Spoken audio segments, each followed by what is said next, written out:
ఊరు పేరు లేని ఉర్సా కంపెనీకి దోచిపెట్టే కూటమి సర్కారు కుట్రలు వైఎస్ఆర్సీపీ బయటపెట్టింది. విశాఖలో ఖరీదైన భూములను దోచుకోవడానికే ఉర్సా కంపెనీ పెట్టారంటూ విజయవాడ మాజీ ఎంపీ కేశినేని నాని మరోమారు విస్పష్టంగా చెప్పారు. గతంలో 21st సెంచరీ పేరుతో ప్రజలను మోసం చేసిన విధంగా ఇప్పుడు ఉర్సా పేరుతో ప్రజా సంపదను దోచుకుంటున్నారని మండిపడ్డారు.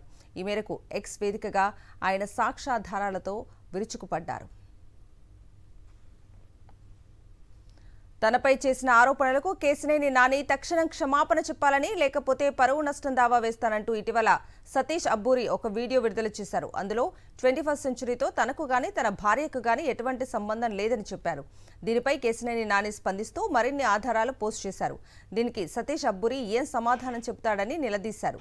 మీ మిత్రుడు చార్లెస్ శోభరాజ్తో కలిసి 21st సెంచరీ పేరుతో మోసం చేసింది వాస్తవం అని వ్యంగ్యంగా ప్రశ్నించారు. ఈ మేరకు అమెరికాలో సతీష్ అబ్బూరి ఏర్పాటు చేసిన 21st సెంచరీ కంపెనీ వివరాలను పోస్ట్ చేశారు.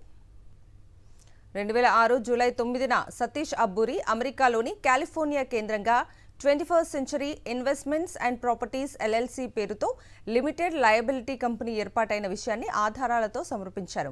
ఆ కంపెనీ గుర్తింపు సంఖ్యను కూడా పొందుపరిచారు. అయితే ప్రస్తుతం అమెరికా కంపెనీ రికార్డుల ప్రకారం ఈ కంపెనీ టెర్మినేట్ అయినట్లుగా ఉంది. ఆ కంపెనీ పేరుతో సతీష్ అబ్బూరి మోసం చేస్తుంది వాస్తవం అని స్పష్టమవుతోంది. చేసేది పచ్చి మోసాలు, పైగా బెదిరింపులంటూ కేశినేని నాని మండిపడ్డారు.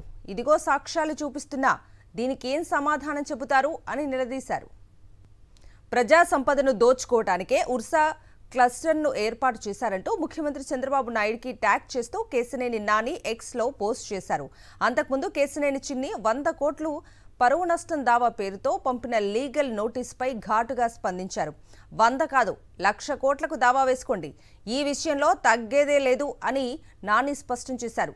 కేశినేని నాని పోస్ట్ చేసిన తర్వాత సతీష్ అబ్బూరి నుంచి కానీ ఇతర ఉర్సా ప్రమోటర్ల నుంచి కానీ ఎటువంటి ప్రతిస్పందన లేకపోవటం ప్రజలు కూటమి నేతలు అసలు రంగు గురించి చర్చించుకుంటున్నారు.